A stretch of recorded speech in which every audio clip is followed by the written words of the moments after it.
a tener nuestro estudio hoy en Lucas 2, del 8 al 21, pero les pido por favor que busquen Miqueas 5:2. Vamos a estar leyendo Miqueas, y si no quieren buscarlo, aquí tenemos el texto en la pizarra. Dice: pero tú, Belén Efrata, pequeña para estar entre las familias de Judá, de ti me saldrá el que será Señor en Israel, y sus salidas son desde el principio, desde los días de la eternidad. Te damos gracias, Señor, en esta mañana. Te pedimos que tú bendigas tu pueblo por medio de tu palabra, y háblanos, Señor. Háblanos porque necesitamos que lo hagas. Ayúdanos a poner en práctica lo aprendido, y sobre todo, Señor, bendícenos. En nombre de Jesús, amén. Gracias, Señor. Bien, hermanos, en la sección anterior estuvimos viendo el nacimiento de Jesús. En la clase pasada vimos acerca de todos estos detalles según el relato lucano y según el testimonio bíblico que tenemos de estos eventos. Puntualizamos en la repercusión teológica de los eventos y estuvimos hablando cómo la humillación del verbo de Dios y cómo el nacer pobre nos enriquece. Y estuvimos hablando de esto, cómo puede ser que la pobreza de alguien nos enriquezca, ¿verdad? Y lo explicamos. Bien, hoy vamos a seguir con el nacimiento y vamos a abundar en las horas siguientes que le siguieron. Aunque es desconocido por la mayoría desconocido por la mayoría del endurecido Israel, el nacimiento del Hijo no pasó desapercibido a los ejércitos celestiales que vinieron a cantar alabanzas. Y Dios mostró misericordia de unos pastores y los hizo partícipes de la celebración. Coros celestiales, manifestación de la gloria divina y testimonio de gente humilde confortan el corazón de María y el nuestro por la pluma de nuestro hermano amado Lucas. ¿Qué vamos a hablar? Número 1, vamos a estar hablando de los pastores y el ángel en los versos del 8 al 12. Vamos a ver en el número 2, Gloria in excelsis Deo, del 13 al 14.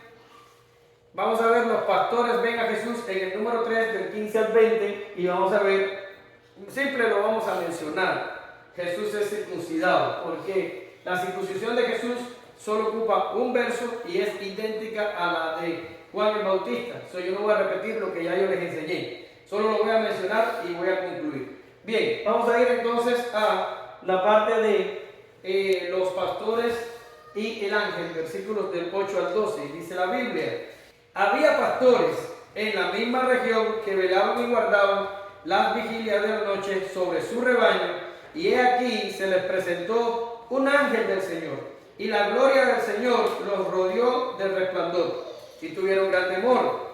Pero el ángel les dijo: no temáis, porque he aquí os doy nuevas de gran gozo, que será para todo el pueblo, que os ha nacido hoy en la ciudad de David un Salvador, que es Cristo el Señor.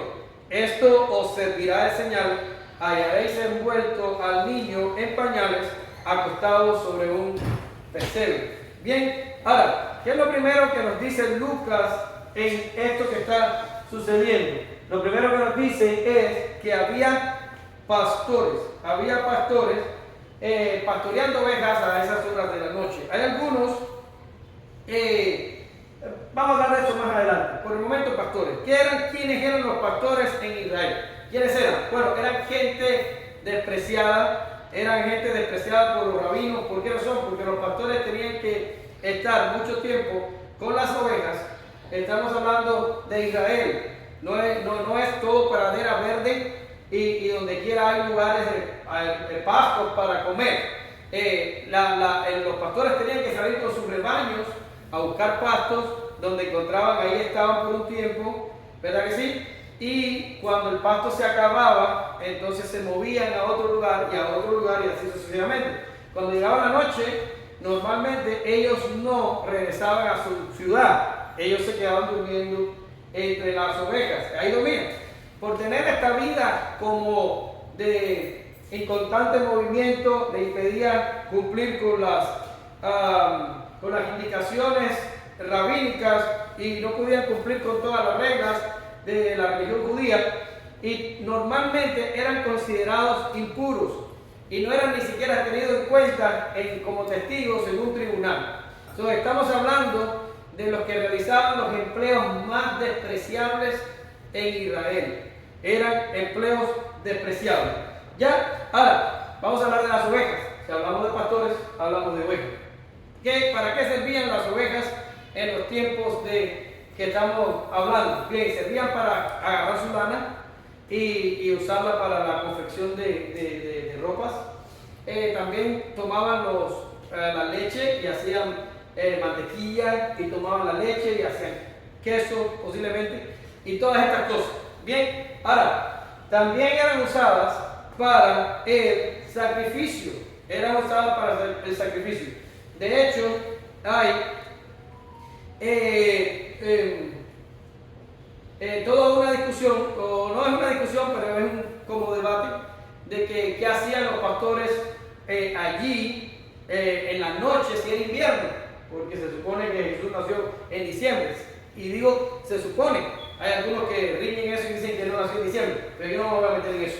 Ahora, algunos dicen, bueno, si era diciembre y era frío, ¿qué hacían ellos ahí afuera de la noche con las ovejas? Normalmente esta actividad de que los pastores quedaban con las ovejas en la noche terminaba en septiembre, porque ya después se ponía frío y no podían quedarse. Pero hay algunos otros historiadores que dicen que las ovejas que eran usadas para el sacrificio se quedaban en la noche en el campo. Incluso dicen de que estos pastores probablemente no eran los propietarios de las ovejas, que las ovejas pertenecían al templo y que eran usadas para sacrificios y por eso se quedaban de noche. Pero estos son criterios de historiadores que han estudiado el contexto de esos tiempos y dicen toda esta clase de cosas que a nosotros nos dan un poco de luz en lo que nosotros leemos. Pero para resumir, los pastores eran despreciados por la sociedad y sobre todo por los líderes religiosos, eran considerados impuros, no eran testigos en los tribunales, y las ovejas eran usadas para su lana, los productos lácteos que derivaban de ella, y también para el sacrificio. Ahora, usted se va a preguntar, si los pastores eran tan despreciados, ¿por qué Dios escoge exactamente a unos pastores que ni siquiera iban a tener en cuenta su palabra para revelarse de esta manera? Y yo digo, bueno, lo hizo Dios porque así Dios funciona, en contra de lo que nosotros normalmente pensamos. Y lo otro puede ser también que Dios quiso establecer el contraste entre los pastores de ovejas de ese tiempo y el buen pastor que es Jesús. ¿Para qué criaban los pastores aquellos las ovejas? Para ser muertas, para sacrificarlas posiblemente en lo que eran los ritos religiosos del momento. Pero Jesús es al revés. Jesús es el buen pastor que su vida da por las ovejas. Es una manera de establecer un contraste y decir, Jesús como buen pastor es al revés. Él no cría a las ovejas para sacrificarlas. Él tiene que sacrificarse a sí mismo para salvar sus ovejas. Y a lo mejor esta es la razón por la que fue revelado a los pastores su nacimiento. Ahora, aquí dice la misma región. ¿De qué está hablando? Está hablando de la misma región alrededor de donde estaban los padres de Jesús. ¿Dónde estaban? En Belén. ¿Ok? Allí se encontraban los pastores. Ahora, guardaban en la noche de su rebaño. Ya lo dije, me adelanté.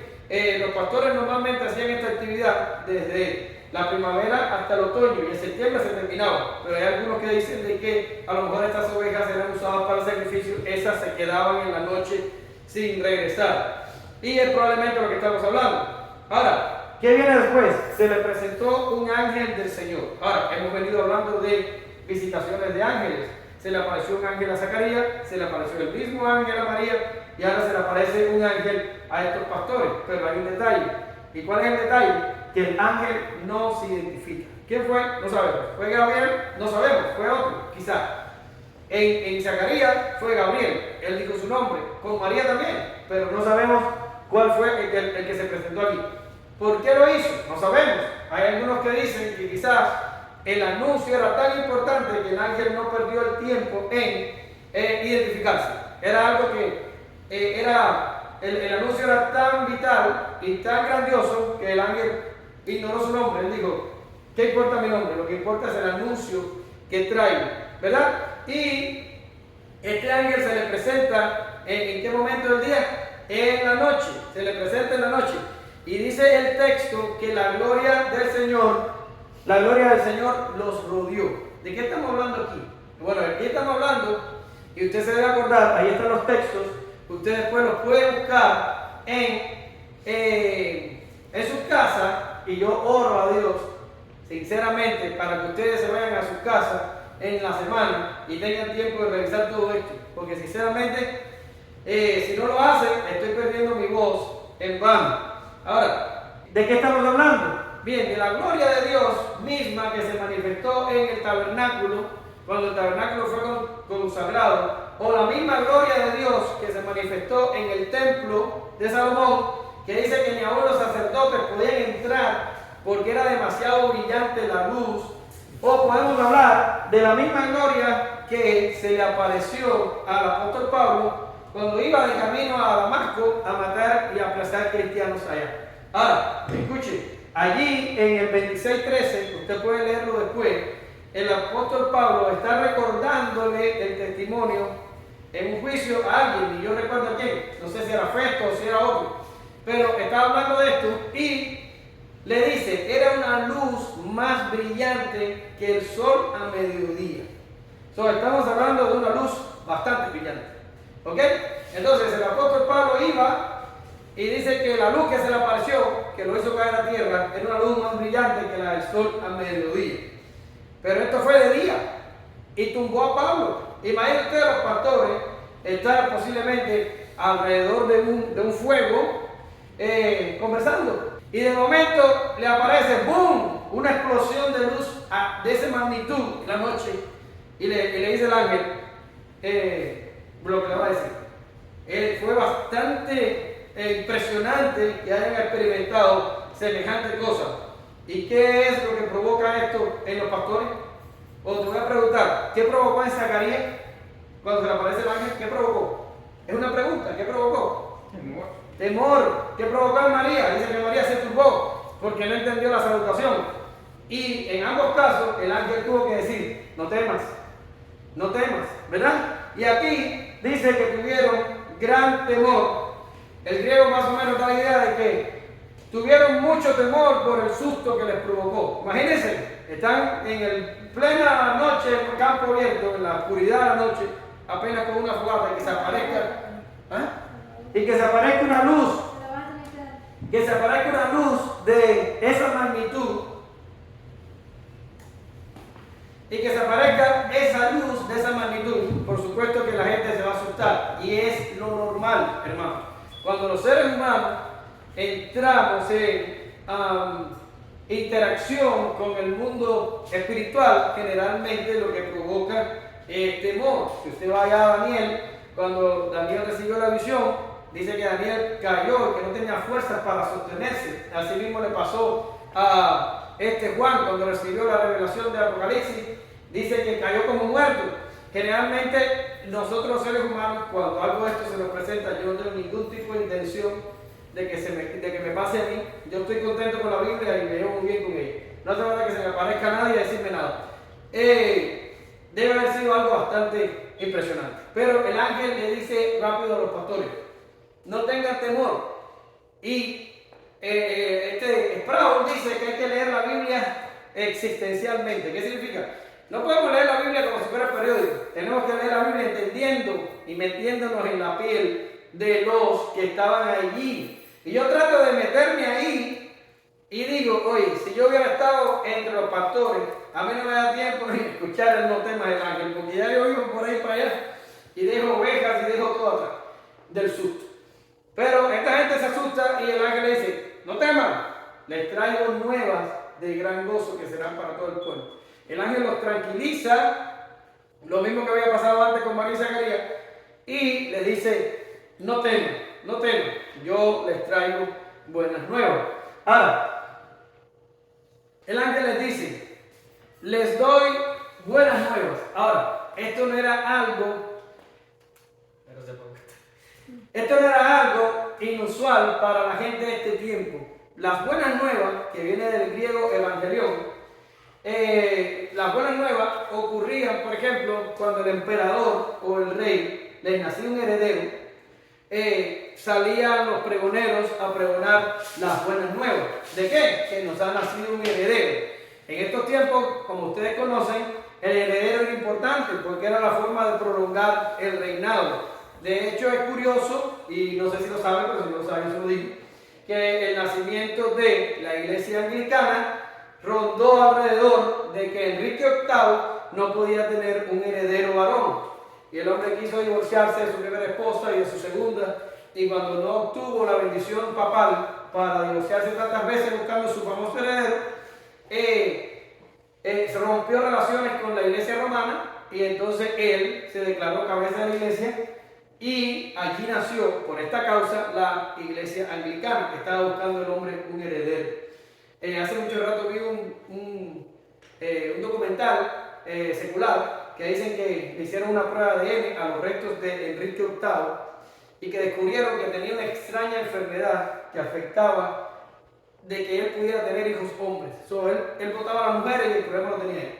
Interesante. Ahora, las buenas nuevas se daban cuando nacía un heredero, o cuando el heredero alcanzaba la mayoría de edad, también se daban buenas nuevas, o cuando ese heredero que había alcanzado la mayoría de edad era coronado y hacía lo que se llama sucesión del trono, esto también era una buena nueva. Esta era una cosa que las personas de estos tiempos estaban acostumbradas, ellas entendían.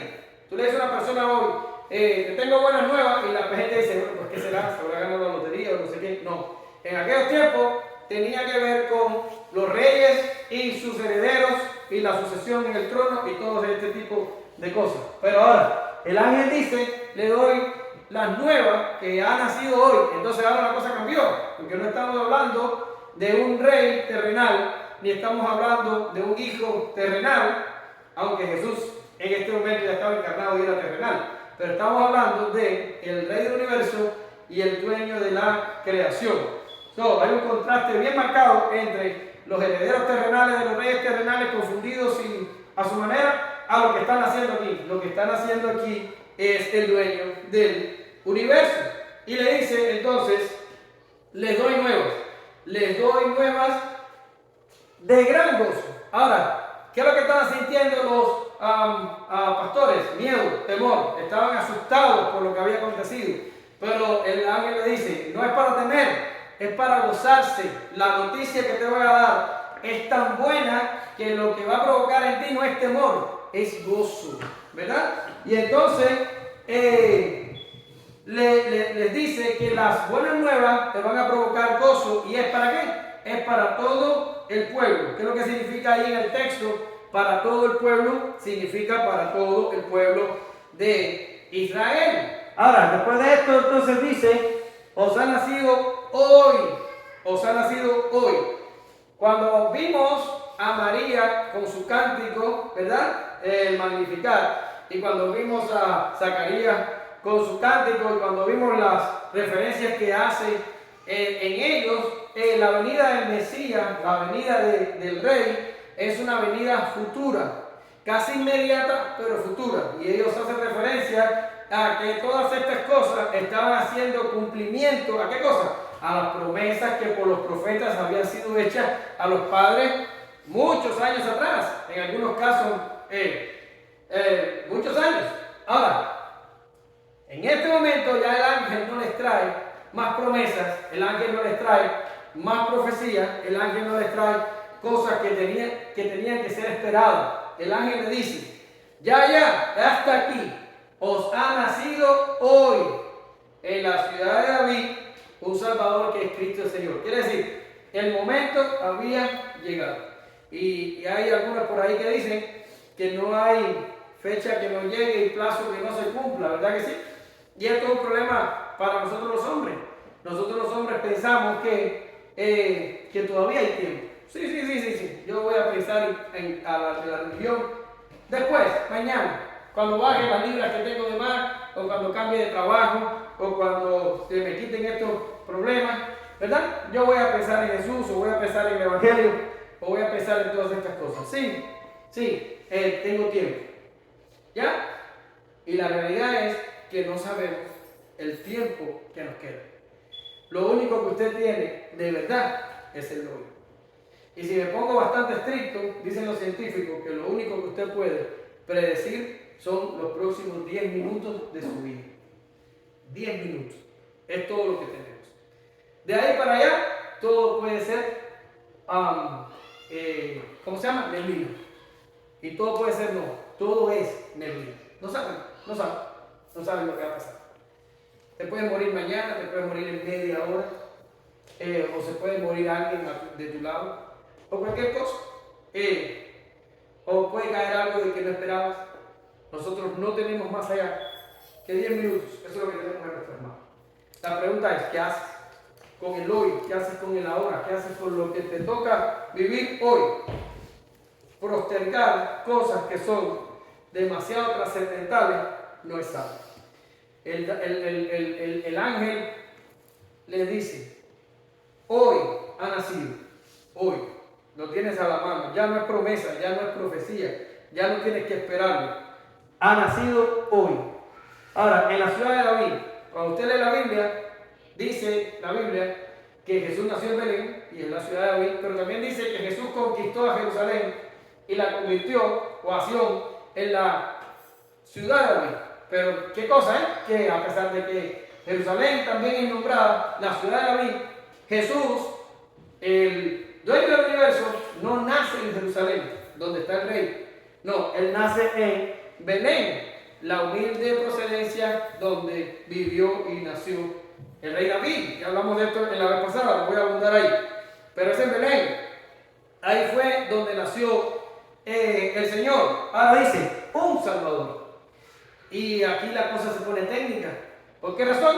Porque miren todos los textos que les acabo de dar ahí abajo para que ustedes después los busquen. Todos esos textos están hablando de que no hay otro Salvador sino Jehová. ¿Ok? Jehová, el Dios del Antiguo Testamento.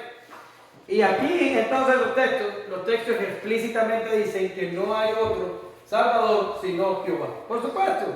¿En qué tiempos estamos hablando? Bueno, estamos hablando de los romanos, del tiempo del Imperio Romano.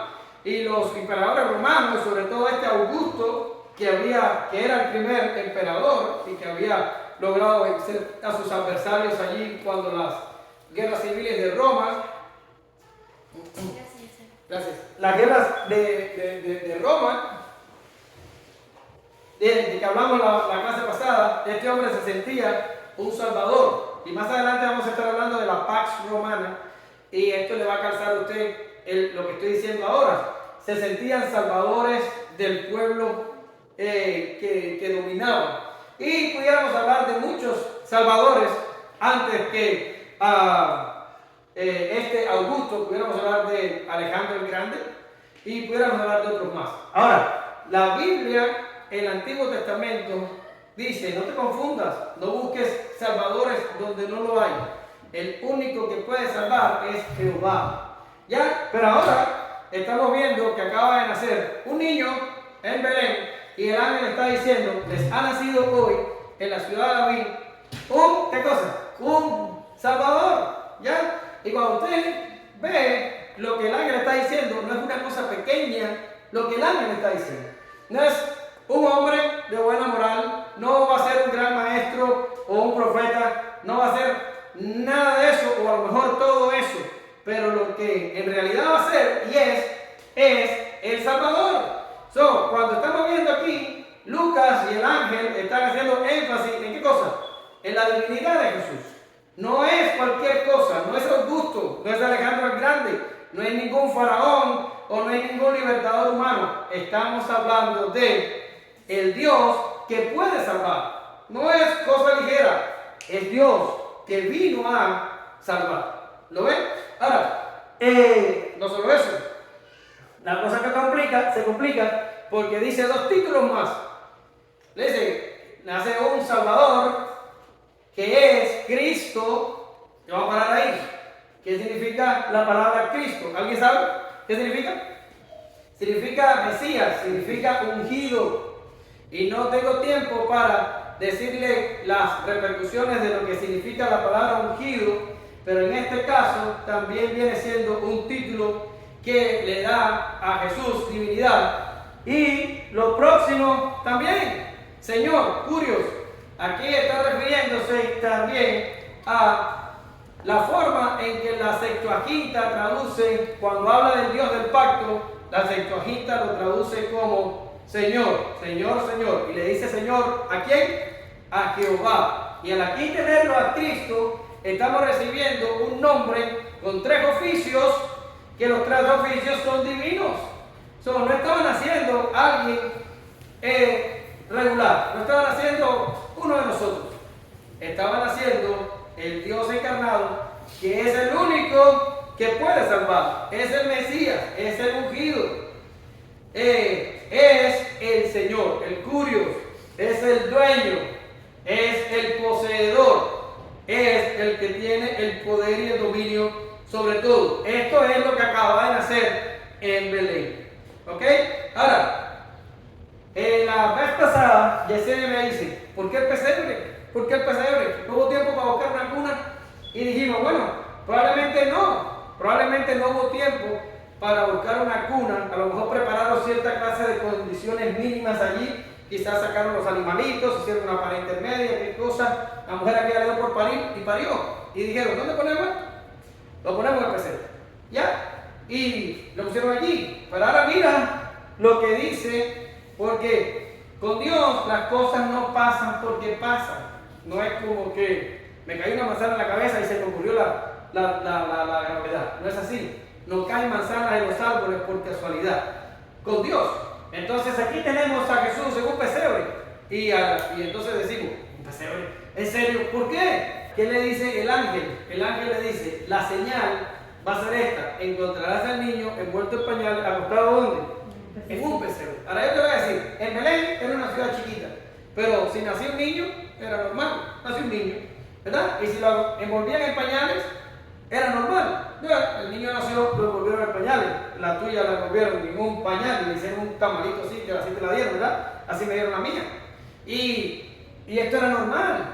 Pero mira el ángel lo que le dice, vas a encontrar al niño envuelto en pañales, ¿dónde? En un pesebre. ¿Era normal que estuviera un niño en un pesebre? Para nada. Esto era totalmente anormal. Era exactamente la señal que usó el ángel, ahora te voy a dar la palabra, que usó el ángel para decirle a los pastores dónde ir. Le vas a encontrar al niño acostado en un pesebre. Ahora, yo no creo que Jesús estuvo hasta el 8º día que lo circuncidaron en el pesebre.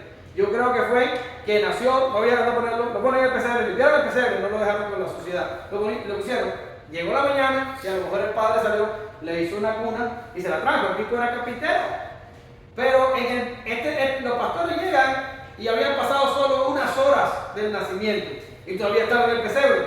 El pesebre se convierte en la señal que usa el ángel para que fuera identificado Jesús por los pastores. Pero ya te digo, temporal fue, pero temporal sirvió para que los pastores llegaran y se lo encontraran allí. No era normal encontrar un niño en un pesebre, para nada normal. Se convirtió esto en la señal para los pastores. El ángel lo usó como señal.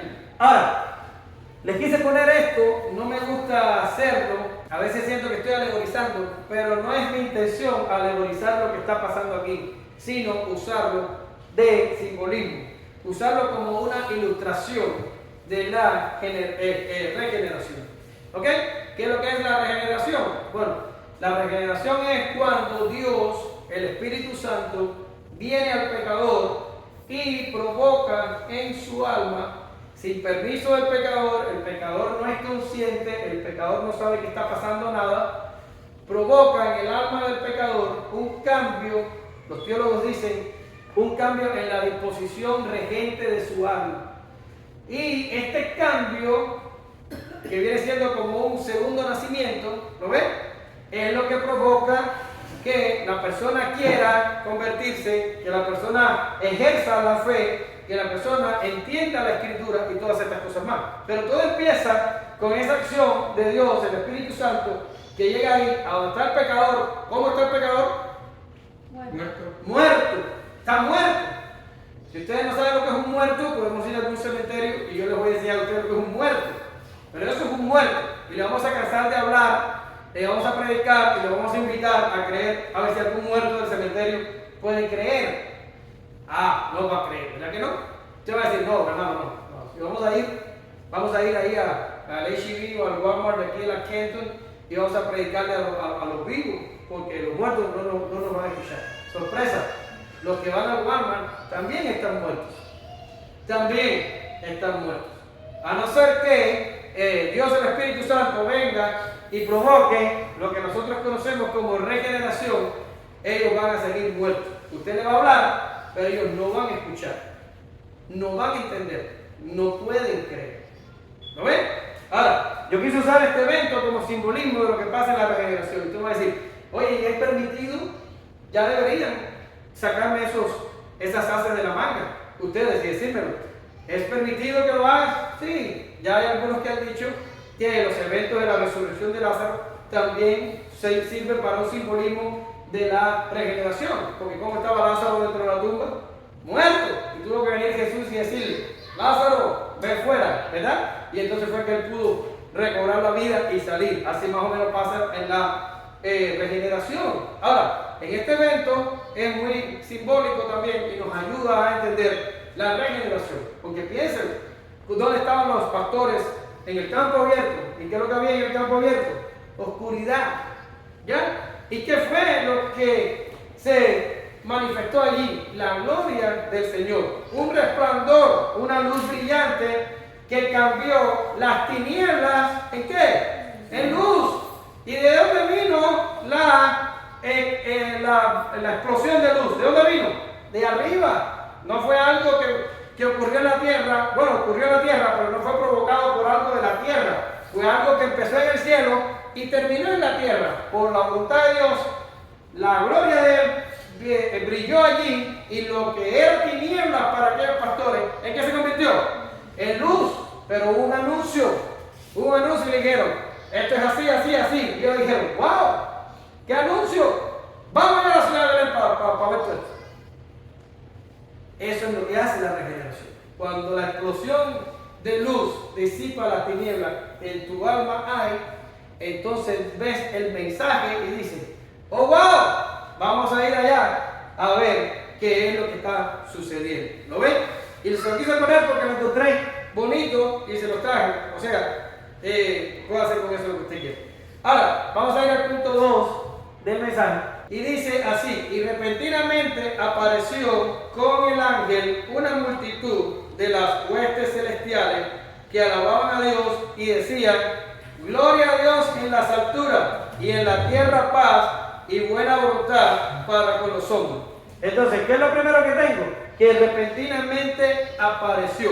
¿Qué teníamos? Teníamos un resplandor de luz brillante, que después teníamos un ángel anunciando algo glorioso que había acontecido. ¿Y qué es lo tercero que pasa? Que dice que se le apareció una multitud de ángeles cantando lo que le da título a este mensaje, Gloria in excelsis Deo. Es el tercer cántico que aparece en Lucas. Muy pronto vamos a estar viendo el cuarto, y ya vimos dos anteriormente. ¿Y qué es lo que está pasando aquí? Bien, esta es mi interpretación, omar.com. No me la he encontrado en ningún libro, pero es la forma en la que yo interpreto lo que pasa aquí.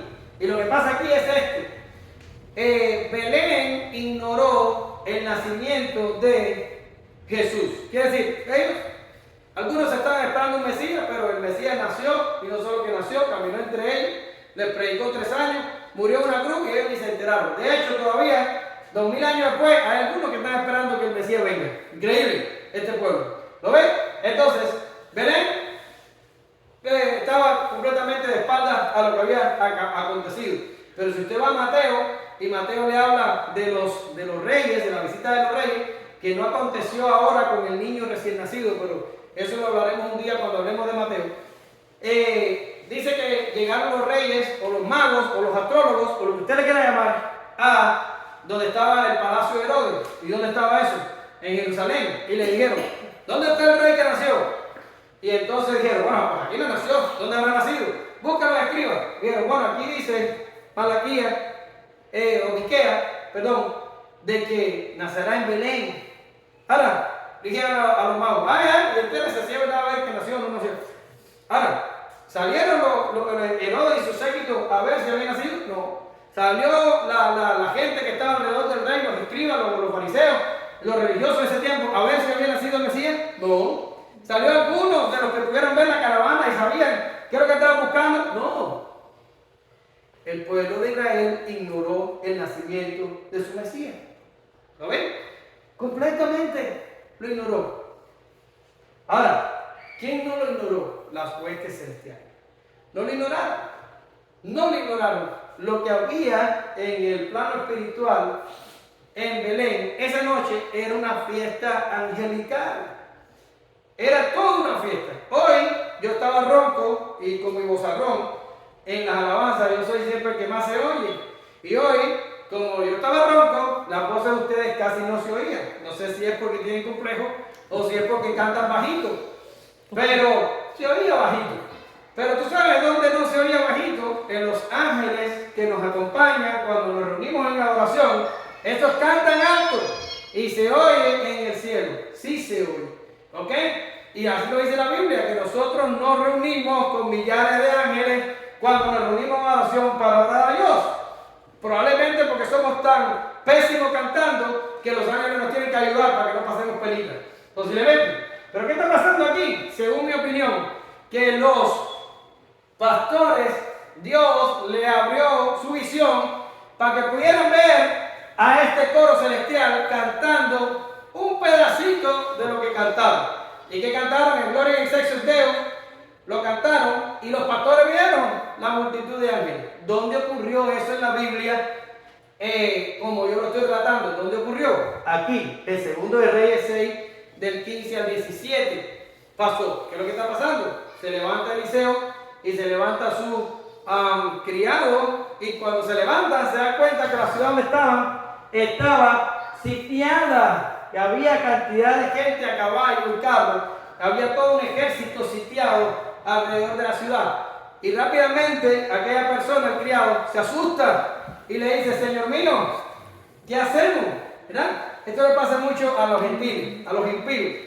La gente no cristiana le pasa cualquier cosa y rápido pierde la calma y se vuelve loco. No así los creyentes tienen paz. Y Eliseo dice: cálmate, cálmate.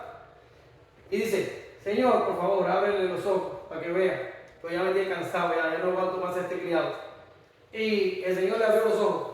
¡Pum! Y cuando le abrió los ojos, el criado pudo ver. Pero aquí está. Dice que entonces Jehová abrió los ojos del criado y miró, y aquí el monte estaba lleno de caballos y de carros de fuego. Sinceramente ya esto. Y de carros de fuego, ¿alrededor de quién? De Eliseo. Habían ángeles peleando por Eliseo. ¿Lo veía el criado? ¿Lo veía la gente que estaba en la ciudad? Eliseo lo vio, sabía lo que estaba pasando. Esto es lo mismo que, en mi opinión, mi humilde opinión, pasa aquí cuando dice repentinamente apareció. Fue que los ojos se abrieron de momento y dijeron: ¡wow! Ángeles cantando en Belén. Sí, estaban cantando porque el Rey del universo acababa de nacer. Y cuando nosotros los hombres pecadores olvidamos el evento, los ángeles no lo olvidaron. Los ángeles estaban allí para cantar. Y dice la Biblia: multitud de huestes celestiales. Que la palabra multitud es un término militar y se refiere a ejército celestial. Alababan a Dios. ¿Se da cuenta? Los ángeles estaban haciendo una fiesta por el nacimiento de Jesús. Y es lo mismo que hizo María y Zacarías anteriormente, cuando cada uno elevó su alabanza a Dios. Ahora, ¿qué dicen los ángeles? Creo que ya me fui. Gloria a Dios en las alturas. Gloria a Dios en las alturas. Lo que estamos estudiando teología, que ya terminamos, vimos cuando hablamos de sabiduría de Dios, que Dios siempre actúa ¿para qué? Para su gloria. Dios cuando hace cosas no está buscando el bien para nosotros, no, Él está buscando su gloria. Es lo que Dios busca, ¿verdad que sí? Hablamos de eso ya. Ahora, es interesante que los ángeles cantan y dice: gloria a Dios en las alturas. Una manera de traducir eso de forma más específica sería gloria a Dios en lo más alto, o gloria al Dios altísimo. Pero ahora, cuando estamos hablando de ese término, en lo más alto o al Dios altísimo, estamos hablando de un término donde Dios solo está y ni siquiera los ángeles pueden llegar ahí. O como dice un comentarista, donde no aspiran los ángeles. Quiere decir, ¿te acuerdas cuando hablamos de santidad absoluta o absoluta majestad? Y estuvimos diciendo de que Dios es tan santo, tan majestuoso, tan grande, que hay una imposibilidad de aproximación. Nosotros no somos los únicos. Ni siquiera los ángeles pueden llegar hasta allí. ¿Quién es el único que puede llegar a donde está el Padre? Ahí dice, el cual siendo, ¿qué cosa? El resplandor de su gloria y la imagen misma de su sustancia, y quien sustenta todas las cosas con la palabra de su poder. Escuchen, hermano, está hablando de Jesús. Habiendo efectuado la purificación de nuestros pecados por medio de sí mismo, se presentó a la diestra de la majestad. ¿En dónde? En las alturas, hecho tanto superior a los ángeles, cuanto le dio más excelente nombre que ellos. ¿Quién está allí en las alturas? Jesús está en las alturas. El Hijo está en las alturas. El Espíritu Santo y el Padre están en las alturas. Pero dice el comentarista, allá no llegan los ángeles. Donde está Dios, ahí no llegan los ángeles. Y ahí es donde los ángeles dicen que la gloria de Dios viene en lo más alto, donde Dios se encuentra, que allí haya gloria, porque acaba de nacer el Rey en Belén. ¿Lo ven? Es todo un evento, si usted lo quiere llamar, cósmico. Es el universo entero cantando. Cuando toso aquí, me doy cuenta que tengo esta cosa aquí, tengo que toser para acá. Cantando por el nacimiento de Jesús.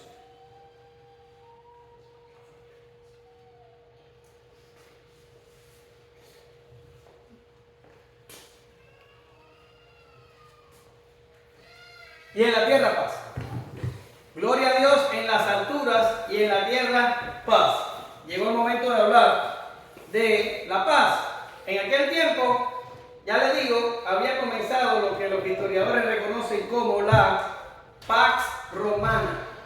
¿Y qué es lo que es la Pax Romana? Bueno, se reconoce que es un tiempo de bonanza que tuvo el Imperio Romano, que empezó con Augusto César, que ya hablamos de la clase pasada, y terminó en el 180 con la muerte de Marco Aurelio.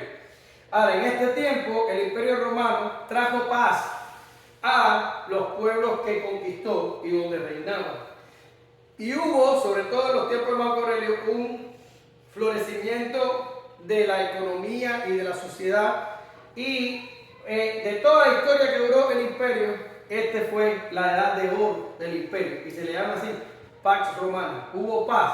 ¿Por qué? Porque antes del Imperio Romano, las ciudades-estados reñían entre ellas y había guerras y había revueltas y cosas y todo era un lío. Y después el mismo Imperio Romano se involucró en guerras que trajo, vino como consecuencia de que este tiempo de prosperidad terminara. Ahora, en este tiempo fue el mejor, la edad de oro del Imperio Romano. Pero ¿de qué paz hablamos aquí? ¿Qué paz? Bueno, pues la paz del yugo, la paz del garrote, la paz de los ejércitos romanos crucificando a cientos de miles de judíos o de otras naciones que no se quisieron someter a ellos. Y ellos reinaban con el terror de la guerra, con el terror de la ocupación, con los altos impuestos, con el yugo del cetro romano. Sí, había paz, pero había explotación, había subyugamiento, era una paz que usted no quiere vivir en esa paz. Pero vamos a hablar del shalom hebreo.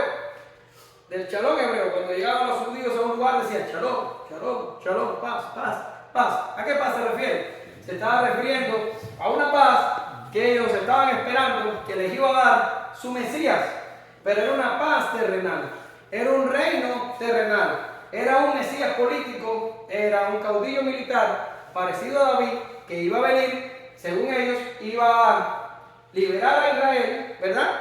Y esto, según ellos, iba a afectar solamente a Israel y el pueblo de Israel solo iba a tener un tiempo de paz. Este es el Shalom hebreo.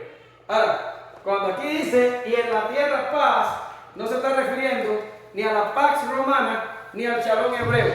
No se está refiriendo a lo que los romanos ofrecían, ni a lo que los hebreos o judíos o israelitas esperaban. ¿A qué se está refiriendo? A la verdadera paz que vino a traer Jesús, el Hijo de Dios. Y cuando usted viene aquí a estos pasajes, usted se da cuenta que la paz que Jesús da no es una paz como el mundo la da.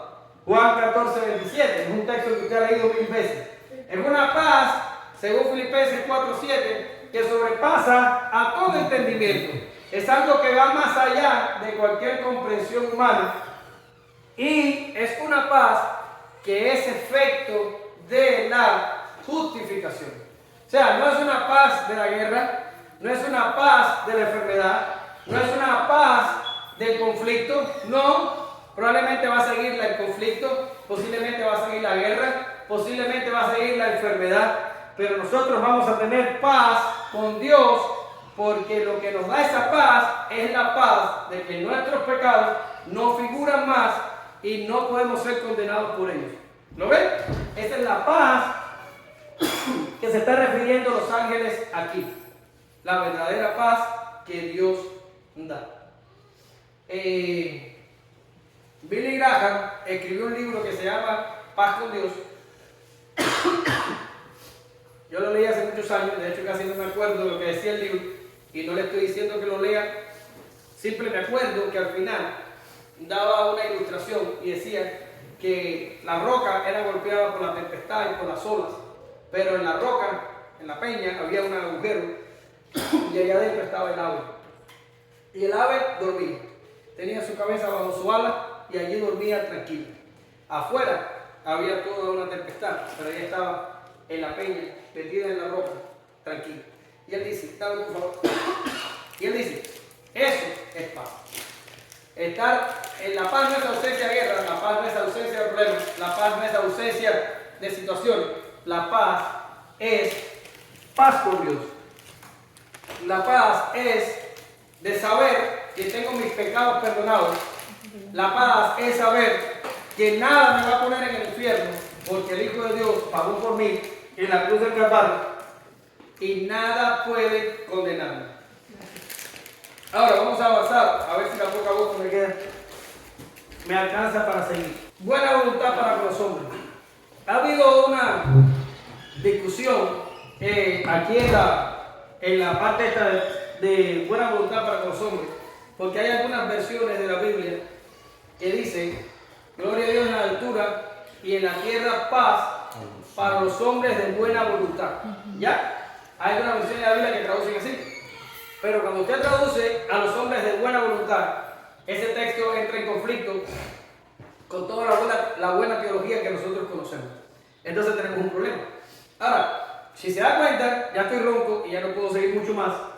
Y yo no me voy a enredar con las consideraciones hermenéuticas del pasaje. Solo les traje el texto en la Biblia de las Américas y se lo voy a explicar tal y como debe ser explicado y me voy. Gloria a Dios en la altura y en la tierra paz, ya le escuché, dice, entre los hombres en quienes Él se complace. Ahí está hablando de la voluntad de complacencia o la voluntad eudokia.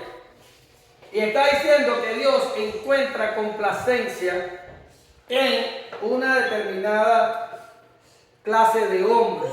¿Y cuáles son los hombres en los que Dios se complace? Los hombres que han sido objetos del favor de Dios. O sea, donde la buena voluntad de Dios, donde el favor de Dios, donde la gracia de Dios se ha manifestado, que no es en todos los hombres, es en algunos hombres, estos hombres son los que tienen paz, según la canción que están cantando los ángeles. Ahora, mira lo que dice Romanos 9, 15, 16 y 18. Dice, no sé, no lo tengo aquí, tengo que leerlo aquí. Pues a Moisés dice, tendré misericordia del que yo tenga misericordia y me compadeceré del que yo me compadezca. Así que no depende del que quiere ni del que corre, sino de Dios que tiene misericordia. De manera de que el quiere tiene misericordia y al que quiere endurecer, ¿qué dice ahí? Endurece. No se trata de nosotros, hermanos, se trata de Dios. Usted no puede esperar que el ser humano decida salvarse, porque nosotros no tenemos esa posibilidad. Por eso es que usted ora por sus hijos. Y por eso es que yo oro por los míos. Porque sabemos que ellos por sí mismos no pueden decir, quiero salvarme, o quiero aceptar a Jesús en mi corazón, o quiero hacer la oración del pecador, pero me quiero salvar. Nada de eso. Ellos no pueden hacer eso. Si la luz de Dios brillante no disipa las tinieblas en la vida de nuestros hijos o en la vida de cualquier persona, no es posible seguir a Dios, no es posible convertirse, no es posible tener paz. No es posible, no se puede. La salvación es para aquellos hombres en los que Dios se complace por su buena voluntad. Esa es la explicación del pasaje. Ahora, ¿qué pasó? Bueno, ¿qué pasó? Los ángeles se desaparecieron de allí. ¿Y qué hicieron los pastores? Dijeron, oh wow, tremendo, ¿verdad? Qué buen mensaje.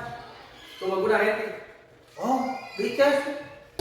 Qué buen mensaje, hermano, más, qué bueno, qué sí, muy bueno, bravo. No pasó nada. Perdiste tiempo, perdiste 1 hora y media, te hubieras ido a ver Marvel y hubieras tenido un poco de emoción con Iron Man o con cualquier otro. Estos pastores no hicieron eso. No dijeron, no, espérate, está bueno el anuncio, pero no podemos dejar las ovejas. ¿Y quién nos va a cuidar las ovejas? ¿Y qué va a pasar con las ovejas? No dijeron eso. Y me acuerdo de Pedro, cuando hicieron la pesca milagrosa, y llegaron y el Señor les dijo, sígueme. ¿Qué hicieron? Dijeron, espera, vamos a vender pescado. Si vendemos el pescado, vamos a hacer una lana y no va a servir. No. Ahí le dice, dejaron su barca, dejaron su red, dejaron todo, dejaron el pescado ahí.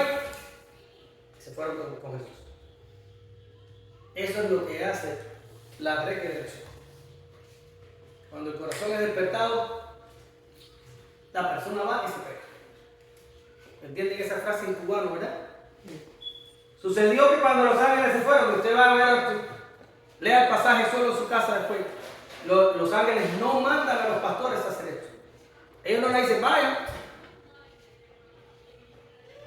Sucedió que cuando los ángeles se fueron de ellos al cielo, los pastores se dijeron unos a otros, pasemos pues hasta Belén y veamos esto que ha sucedido. Y escuchen, que el Señor nos ha manifestado. Vinieron pues apresuradamente y hallaron a María y a José y al niño acostado, ¿dónde? En el lugar preferido de Yesenia. Y al verlo, dieron a conocer lo que les había dicho acerca del niño. Y todos los que lo oyeron se maravillaron de lo que los pastores decían. Pero María guardaba todas estas cosas, meditándolas en su corazón. Y volvieron los pastores glorificando y alabando a Dios por todas las cosas que habían oído y visto, como se les había dicho. Ahora, esta gente salieron corriendo a ver a Jesús. Era demasiado importante para decir, ¿y a qué le damos hoy? ¿O qué hacemos con esto? O a lo mejor iremos mañana, o vamos a esperar a que amanezca, o a lo mejor están durmiendo, o a lo mejor no nos abren la puerta. ¿Cuántas cosas podrían haber estos pastores dicho para ayudarse a quedar allí? No. Dice la Biblia que ellos decidieron ir rápido a Belén. Y es más, el pasaje dice que salieron apresuradamente. Ahora, dice, lo que el Señor nos ha manifestado. ¿De dónde vino la revelación? La revelación vino del Señor. Yo te pregunto, si no se hubiera aparecido el ángel a aquellos pastores, ¿hubieran sabido? Si no se hubiera aparecido el Señor y haberle dicho, hey ángel, que haga, y dile a los pastores, ¿hubieran conocido a Jesús? Vuelvo y se los digo. Ustedes van a decir, este parece martillando sobre lo mismo. Ya no lo dijiste, no nos lo vuelvo a decir. Sí, te lo digo. La salvación es divina. Comienza en Dios. Es una iniciativa de Dios. Si Dios no actúa, nada sucede. Si Dios no actúa, nada sucede. El anuncio fue manifestado ¿por quién? Por el Señor. Ahora, mira lo que dice Hebreos 2, del 1 al 4. Y esto es importante. Por tanto, es necesario que con más diligencia, está aquí, atendamos a las cosas que hemos oído. No sea que nos deslicemos, porque si la palabra dicha por medio de ángeles fue firme, y toda transgresión y desobediencia recibió justa retribución, ¿cómo escaparemos nosotros si descuidamos una salvación tan grande? La cual ha sido anunciada primeramente ¿por quién? Por el Señor, y nos fue confirmada por los que lo oyeron, testificando Dios juntamente con ellos, con señales y prodigios y diversos milagros y repartimiento del Espíritu según su voluntad. Escuchen bien, queridos hermanos. Cuando nosotros le anunciamos el Evangelio a las personas, no debe ser recibido por las personas livianamente, porque es un anuncio que comenzó con el Señor. El propio Dios del universo vino y anunció el mensaje, y después lo anunciaron a aquellos que anduvieron con él. Y dice el texto si en el Antiguo Testamento el mensaje que anunciaron ángeles, aquellos que lo ignoraron fueron severamente castigados, ¿qué crees que va a pasar con tu vida si tú simplemente no prestas oído? ¿Qué crees que va a pasar con tu alma si tú ignoras lo que se te dice? Como dice el propio autor a los hebreos, si escuchas hoy su voz, no endurezcas tu corazón, porque no es mi voz, no es la voz de nadie más, es Dios. Ahora, si tú no escuchas nada, si tú no sientes nada, si tú no ves nada, usted es un muerto en el cementerio. Pero si tú estás escuchando la voz, no la menosprecies, porque no es una cosa anunciada por cualquiera. Fue anunciada por el Señor, anunciada primeramente por el Señor y después por los que lo oyeron. Si oyes hoy su voz, no endurezcas tu corazón. Ahora, ¿cómo vinieron los pastores? Vinieron apresuradamente, corrieron, como dice el cubano, salieron que pelaban para Belén, ¿ya? Y hallaron a quién, a los padres del niño, y al niño acostado, ¿dónde? Acostado en el pesebre. Y llegaron y vieron al niño, ¿y qué hicieron? Dieron a conocer el anuncio angelical. Y esto es importante para los creyentes que ya tengo aquí. Nosotros hemos recibido el don de la salvación. Amén, qué bueno que lo hemos recibido.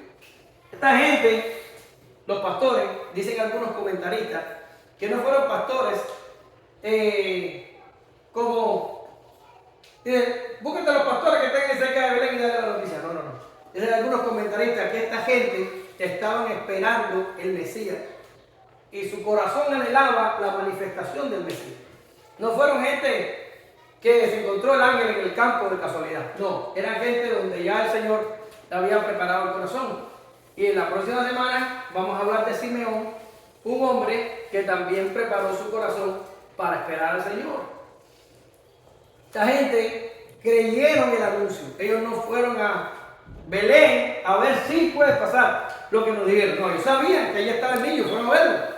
Ahora, esta gente, a pesar de que ellos habían recibido todo lo que necesitaban, ellos hablaron del anuncio angelical. Lo llevaron allí y dijeron, oye, se nos apareció un ángel, y después un coro, y pasó esto, y pasó lo otro. Nosotros, como receptores de la salvación, tenemos que hablar con los que no lo tienen. Tenemos que hablar. 2 Corintios 4, 6 a 7. Porque Dios mandó que de las tinieblas resplandeciese la luz. ¿Se da cuenta? Es el que resplandeció en nuestros corazones para iluminación del conocimiento de la gloria de Dios en la faz de Jesucristo. Pero tenemos este tesoro en vaso de barro para que la excelencia sea de Dios y no de nosotros. Tenemos que hablar. ¿Ya? Ahora,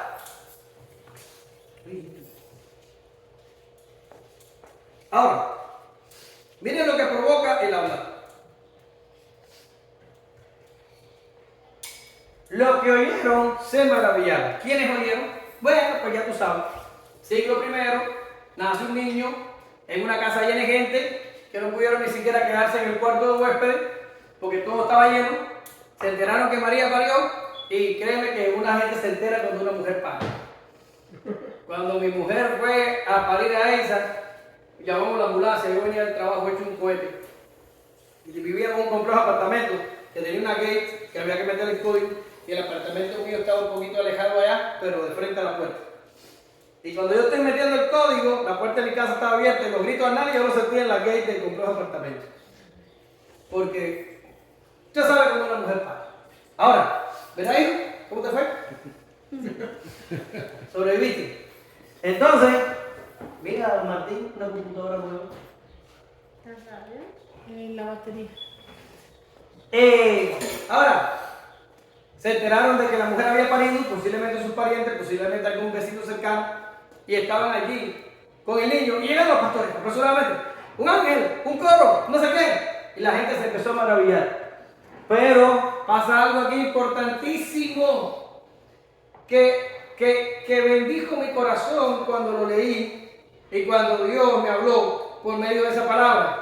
Y dice, y María guardaba y meditaba estas cosas en su corazón. Y yo te voy a explicar esto para que tú lo entiendas. María, 14 años. María desposada con José. Sin pedirlo, sin desearlo, sin pensarlo. Se aparece un ángel y le dice, vas a conseguirte el Espíritu Santo. Los focos, vas a conseguir el Espíritu Santo. ¿Quién me va a creer cuánto es?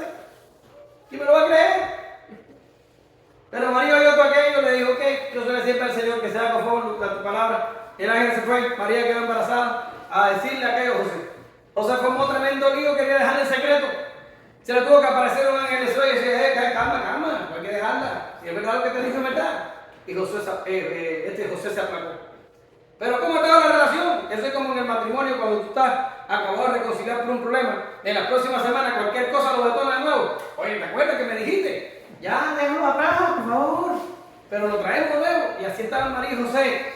Pero así estaba el peso de la sociedad. Oye, espérate, ya tú pariste. Si tú te casaste hace como 6 meses. Oye, ¿qué tú estabas haciendo? Piénsalo, hermano. Métase en la piel de María, 14 años, con toda esa presión del marido, de la sociedad, del ángel, de la revelación, del niño, la preocupación. ¿Qué va a hacer de este niño? María tenía la cabeza 1000. ¿Usted se queja de tener la cabeza 1000? Póngase los zapatos de esta mujer. Yo le pongo en el estudio, esta mujer era grande delante de Dios, porque no todo el mundo puede soportar la presión. ¿Usted está preocupado por sus hijos? Vaya a ver a María. Ella tenía la cabeza 1000, hermano. Y llegan esta gente desconocida, inesperadamente, sin nadie planificarlo. Y dice, un ángel se nos apareció con un coro de ángeles, nos dijeron no sé qué, que pasó con el niño, que va a ser el Salvador, que es Cristo el Señor, no sé qué. ¿Y usted sabe cómo le vino eso a María? Como bálsamo. ¿Usted sabe cómo le vino a José? Que a José estaba tratando de buscar una gorra para ponerse, para disimularlo. Como bálsamo. Como nos viene a nosotros, a veces mi cabeza está millón, pensando y diciendo, ¿verdad, Diana? Como hablábamos el otro día el viernes. Y tú me dijiste, hermano, no fue usted, hermano, cálmate. Y eso confortó mi corazón. Y dije, ay, posiblemente no fui yo. Tú sabes, ¿verdad?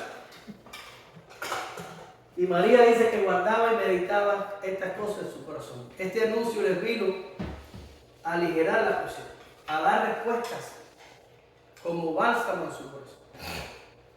¿Y quién dijo esto? Parte de pastores, no sabemos cuántos eran. Y a veces tú dices, nada, no lo voy a decir, ¿para qué lo voy a decir? Dilo, hermano, dilo.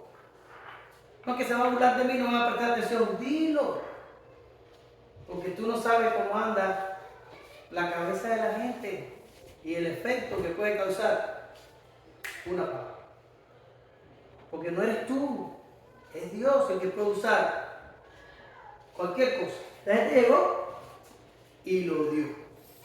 Dice que María dice, María debe haber mirado a José. Y le viste, tanto que me gritaste ese día. ¿Te das cuenta que sí es el Señor? ¿Te das cuenta quién es? ¿Te das cuenta? No se lo digo, pero nada más lo miró. Yo estoy ahí, Señor. Ahí mi hermano, yo estoy ahí ahora mismo ahí, en esa escena, y yo los puedo ver mirándose a la cara y diciendo, ¿te das cuenta? No es fácil, ¿no? Y ya voy a terminar, se los prometo. La vida de estos pastores nunca más fue la misma. Salieron de ahí, posiblemente a regresar a donde estaban las ovejas, pero dice que iban glorificando y alabando a Dios. Esos somos los creyentes. Los creyentes glorificamos y alabamos. Parecemos locos, pero nosotros glorificamos y alabamos. En medio de la prueba, pero nosotros glorificamos y alabamos. En medio de la situación difícil, pero nosotros glorificamos y alabamos. Eso es lo que hacemos. Porque el problema fundamental que afectaba a nuestra alma fue eso. Nosotros glorificamos y alabamos. Y termino. Jesús es circuncidado, cumplidos los días.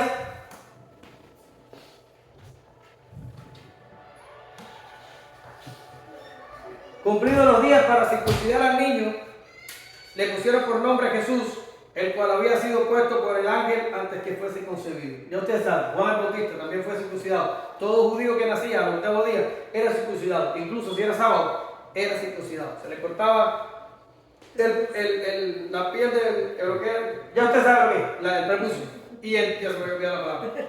Se le cortaba el prepucio. Mi mente viaja al tiempo del nacimiento de nuestro Salvador, mi amoroso y bondadoso Salvador.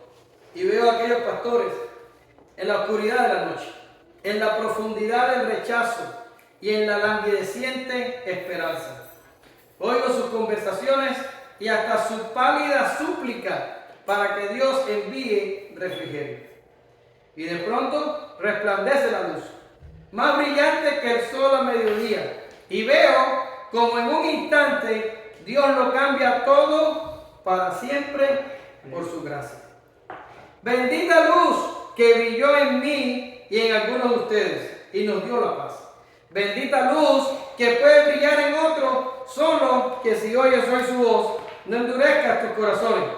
Pues esa luz caminó por las calles de Israel, pero muchos amaron más las tinieblas. Y no se demoró el castigo que retribuyó tan ingrato rechazo. Este mundo no tiene nada que ofrecer, todo es perecedero. Solo por la gracia divina podemos recibir de Dios la paz.